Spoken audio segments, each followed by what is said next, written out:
بسم الله الرحمن الرحيم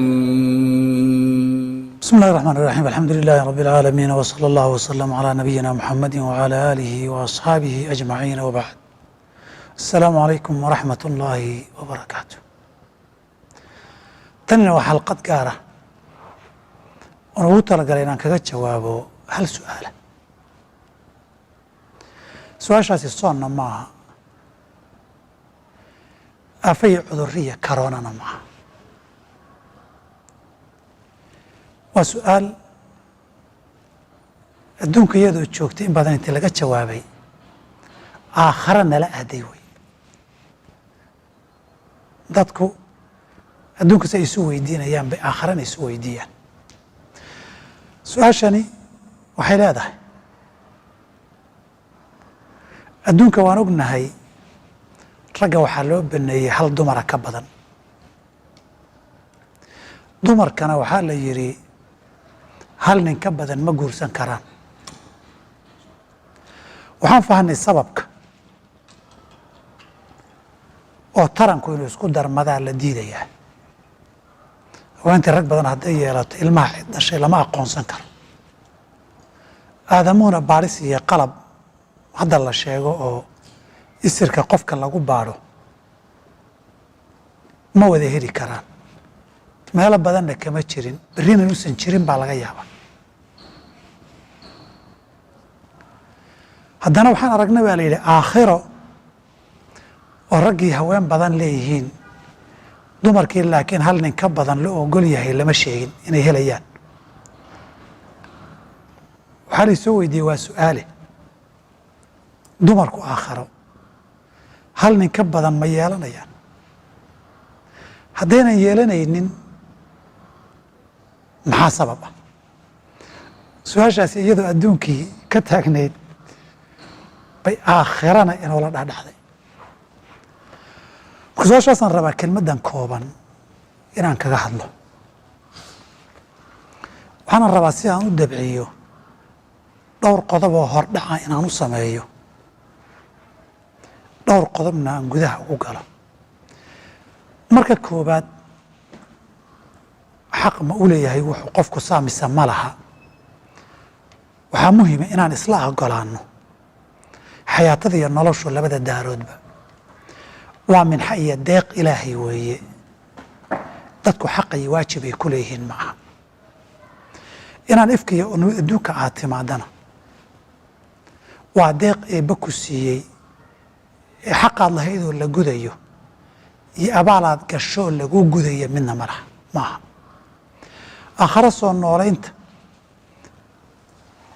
iyo janno geyntuna waa fadli iyo gallad eebbe ee gar iyo xaq aad leedahay ma aha saas darteed nicmadaa jannada ah ilaahay hayna geeyey qofkii tagaay waxa nicmada yaallo oo dhan waa minxa iyo deeq ilaahay weeye subxaana wa tacaala saa darteed nabigeenu waa kiina yidhi qofkiina kuma gala jannada camalkiisa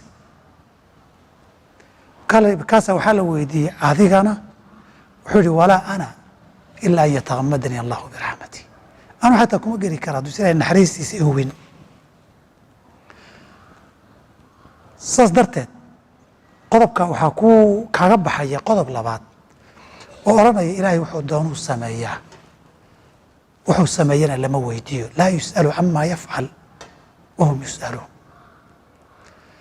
walaa raadda liqadaa'ihi waaye ilaahay waxay dadka sameeyaan isagaa weydiiya isagu lama weydiiyo wuxuu rabuu sameeyaa wuxuu rabuu bixiyaa wuxuu rabana qof buu siiyaa wuxuu rabana qof buu ka leexiyaa saas darteed qof kastoo jannada gala wixii la siiye iyo waxaan la siinin xaq uu leeyahay ma ahane waa fadli ilaahay wixii la siiyana waa gallad iyo deeq waxaan la siininna gardarro iyo xaq ka maqan oo cadaalad darro ah marnaba ma aha intaa horta iimaankeedu inuu ku dhaca wey halkaa dee ilaahay inuu xaqaa leeyahay oo wuxuu raba samayn karo wuxuu sameeyey dadka siiyana gallad iyo deeqay tahay wuxuunan siininna aynan dulmi iyo xaqu u diiday ahayn, halkaa haddaadan rumaysnayn muranka iyo jaqjaqda dambe wax ma tarayso. mabda'a laakiin haddaad rumaysaay, haddii la siiya labi iyo haddii hal la siiyey iyo haddaan waxba la siininba waa deeq aan dood iyo muran mudnayn. qodobka kale ee mudan inaan tilmaanno, caalamka aakhiro waa caalam inaga maqan. waxa muuqaalka iyo miisaanka hadda aan naqaanana wax inta lagu matalo la meeqaam la dhiga ma aha, ama si kale haddaan u yidhaahdo wax looga qiyaas qaadan kara ma aha.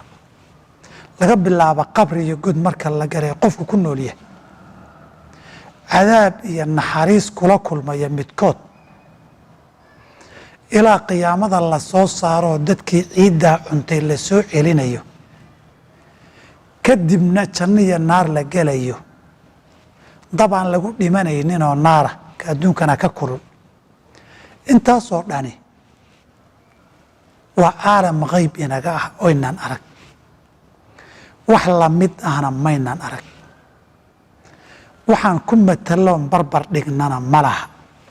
haddii isaga iyo muuqaal suu og yahayba iyo xogtiisa guudba waxaad ku matasha aynan jirin, xuquuqdeeda aakharana waxaad ku matasha ma laha, xukunkeedana waxaad tixraacda ma laha haddaan waxyi rabbi soo dejiyey oo la raacaya ay jirin. wax caqli aadama qiyaasi karana ma aha.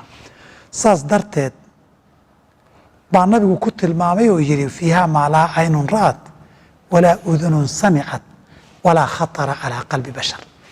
waxa jannada ayaa laayay qalbina kuma soo dhaco, ilaa isagoo kale ma arag, dhegna isagoo kale ma maqal.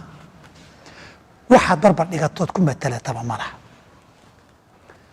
caalamka waxaa looga dambeeyaa haddaba maxaa kitaab iyo sunno ku yimid. wixii aan ahayn waa waxaad ka warramayso rajman bilghaybi, waxaadan ogeyn ood iska tiri wey. iska tirina caqli iyo cilmi toona in la yidhaahdo la aqbala ma ogola. intaas kadib naciimka jannadu way badan yihiin. guurka iyo gogosha keliya ma aha. dad baa laga yaabaa nicmadii jannadoo dhanba inay ugu soo uruursatay guurka iyo gogosha iyo niman badan iyo naago badan. nicmadan laleeyahay wa fiiha maa tashtahiihi اlanfusu wa taladu اlacyunu, wax kastoo ay nafi jeclaato iyo wax kastoo ili ku raaxaysato ay ku qabowsatay leedahay.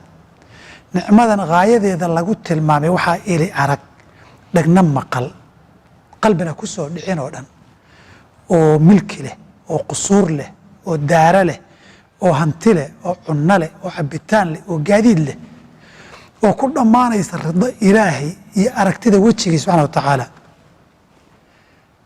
nicamku intan keliya ma aha. nicamka ilaahay qof walba intuu doonuu ka siin. nicamkaana qof walba way deeqi, qof walbana wuxuu ku raali noqdaa la siin. radia allaahu canhum waraduu canhu. muhimaddu dadku inay raalli ku yihiin oy nicmaystaan oy dhargaan way. kan ugu wax daraja yar ahlu jannaha ba adduunyadan iyo 10 laabkeed leh. aakhare marka la tago, ijtihaada iyo qalbigu wuxuu doonaad heli baa lagu yiri. laakiin khalqigaa waxaa ka mid noqon doona dadaan waxyaabaha qaarkood naftoodu rabitaanba u haynin, oo masaladani ka mid tahay, waana u soo laaban doonaa. laakiin waxaan dhib lahayn in la isweydiiyo waxyaabaha nafta qofku jecel yahay adduunka aakhare ma ku helaya inuu yidhaahdo. fii saxiixi albukhaari min xadiidi abi hurayra, nabigu wuxuu yidhi calayhi salatu wasalaam, jannada marka la tago nin baa dhahaya ilaahu beer baan jeclahay ee beer. markaasaa meel la tusayaa oo laleeyahay abuuro, markaasoo abuuri, isagoo taagan bay dhalan, oy miro dhalin, oy bislaan oo u goosan. nin reer baadiyo oday oo meesha fadhiyay baa intuu wuxuu rasuulka ilaahi ninka saa dhihi doona ama waa Quraysh ama waa Ansaar, iyagaa beeraley oo beerta jecel buu yidhi. nabigu waa ku qoslay sal ly slam xadiid markii la isu geegeeyey qaar xasan weeye yidhaahdeenna nabiga ilmo haddaan jeclahay inaan dhalo ma dhalayaabaa len markaasuu yihi ha halkaa aad joogto ku urgeliyo ku dhalani oo ku weynaan. qodobka kale muhimkeen tilmaamay waxaa weeye wa fiiha maa tashtahiihi اlanfusu baa la yidhi. horta dadka aakhare tegayaay oo rag iyo dumar leh, ragguna dhammaan dumar ma wada leeyahay, labku dumar ma wada leeyahay. aan isticmaalo ereyga lab wayaan rag isticmaalin hadda. labku dumar ma wada leeyahay, dhadiguna rag ma wada leeyihiin? jawaabtu waa maya. naciimka jannada ma loo siman yahay? jawaabtu waa maya. hal tusaalaan idin siin marka intaana ka dumarka soo gelin. nicmada jannada marka laga sheekeeyey atfaalu lmuslimiin, carruurta yarka muslimiinta ee yaraanta ku dhimatay, khadamu ahli ljannati wey. jannaday ku jiraan waa ahluljanna sax, laakiin waa shaqaalo khaadimiin ah, iyaga kuwa loo khidmaynaya ma aha. lama sheegin carruurta yaryarada ku dhimatay ee khidmaynaya iyagu inay wiilashooduna gabdho leeyihiin, gabdhahooduna inay rag leeyihiin, lama sheegin. iyagaaba khaadimiin oo naciimkii jannada ka mida oo inay khidmeeyaan mukhalladuuna iyo yatuufuuna iyo iyaga ah.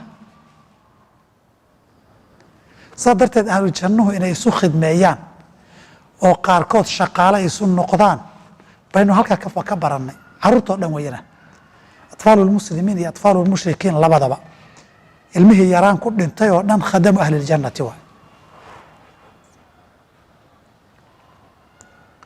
dumarku waxaa la sheegay markay aakhara tagaan inta ilaahay jannada geeyo maba qabi doonaan damac nin labaad.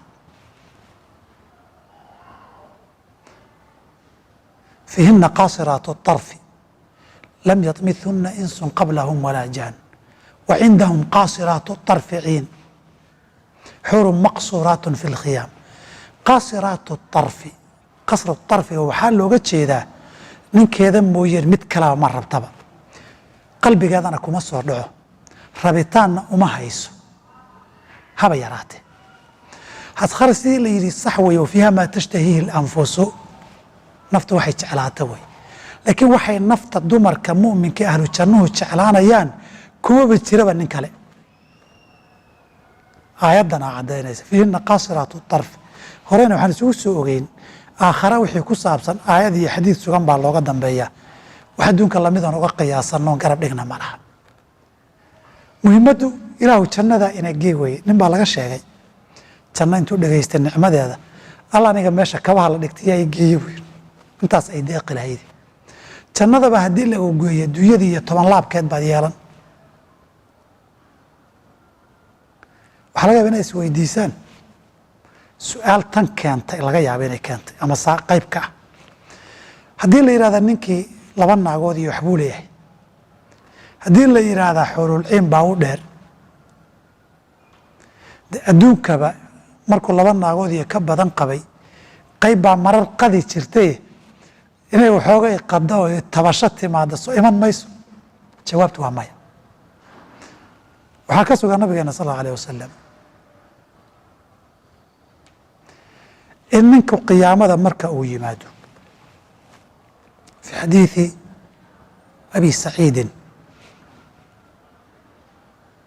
iyo kayrkiiba, ahlu jannaha ragga aakhare waxaa la siin doonaa quwata 100 rajulin, 100 nin awoodood baa la gelinayaa fi الطacaami wالsharaabi wالshahwati wاljimaaci.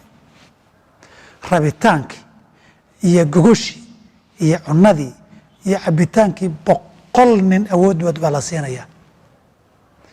marka intaa iyo ka badanba waa ka badbadan yahay oo waa ku filan yahay. baahi ay nin kale u rabtana ma yaalla marka meesha. saa darteed baan qalbigeedii rabitaankaba laga saaray, baahideediina 100% daboolantay. jannadu waa isu dheelitiranta. qodobka ugu dambeeyaan ku gabagabeeyo markii qur-aanka iyo sunnada la aqrinayo ragga waxaa loo ballan qaadaa dumar iyo xaasas fiican iyo qobdha nadiif ayaad leedihiin, dumarkana rag looma ballan qaadee maxaa dhacay? taasi aadamaha adduunka lala hadlayo fitrada abuurkooday ku salaysan tahay. wax raadiya ma rag baa mise waa dumar? wax raadiya ama wax faduuliya waa rag. raggu wuxuu ku shaqeeyaa anaa waxaa raba, dumarkana wuxuu ku yidhahdaa anaa ku doonaya, anaa dumar doonaya, anaa guur doonayuu yidhaahdaa.